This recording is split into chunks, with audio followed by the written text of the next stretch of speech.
Pedro, pre, tagayan mo pa ako. Nag-away kami ni Mrs. eh. Juan, ha?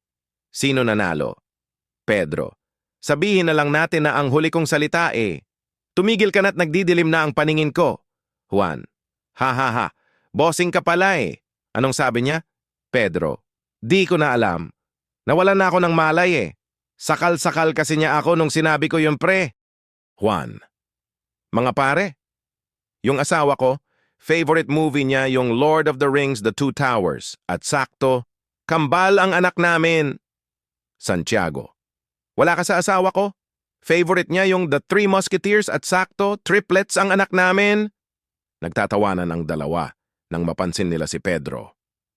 Juan, Pedro, bakit parang balisa ka? Di ba manganganak na din ang misis mo?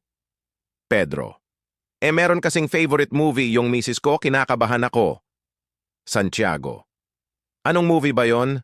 Pedro, 300.